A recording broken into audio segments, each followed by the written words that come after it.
as we cross the beautiful White River Valley and begin our journey today.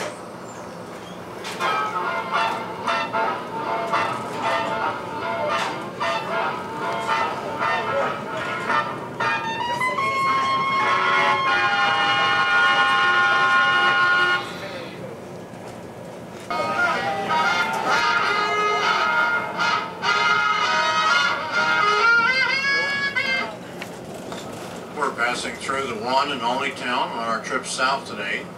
This is Hollister, Missouri, once known as the English village of the Ozarks because of the old English architecture, which you'll see up ahead on the east side along historic Downing Street.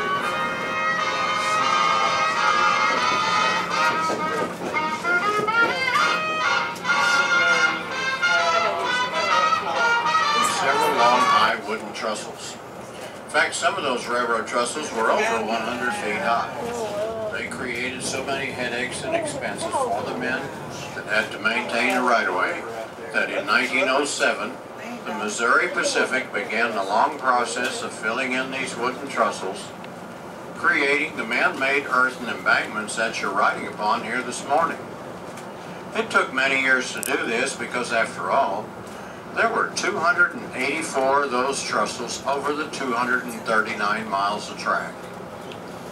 As a matter of fact, it wasn't until 1980 that the last railroad trestle was buried.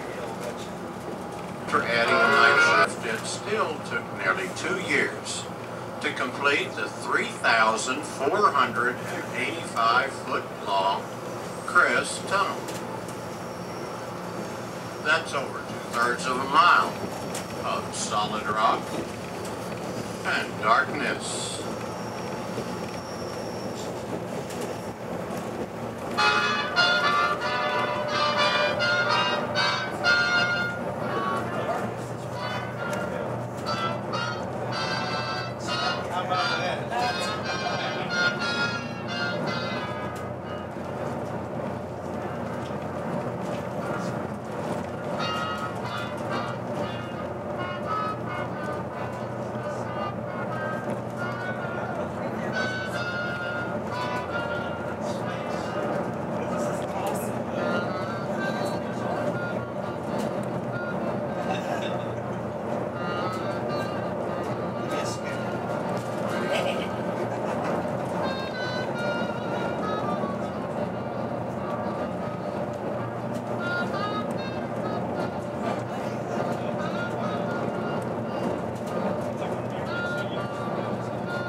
Railroad trestle.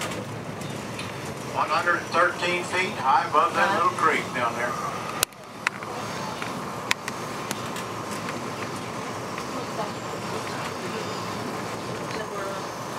Now, if you like that view, you'll love the next one coming up. I'll tell you about it just before we get there.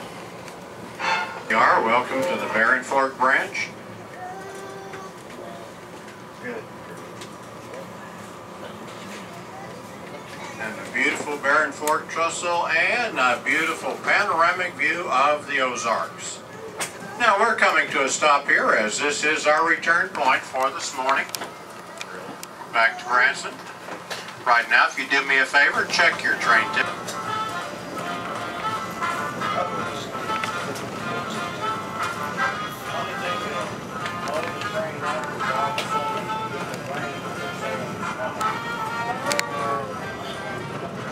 Is an active supporter of Operation Lifesaver. This is a nationwide railroad industry sponsored program to reduce the number of accidents at railroad crossings. Here's a few facts you may not know. About every 3 hours, a person is hit by a train.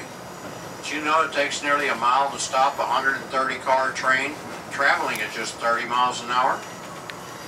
Last year, 750 people were either killed or injured in the United States while they were illegally walking, bicycling, or playing on the railroad tracks.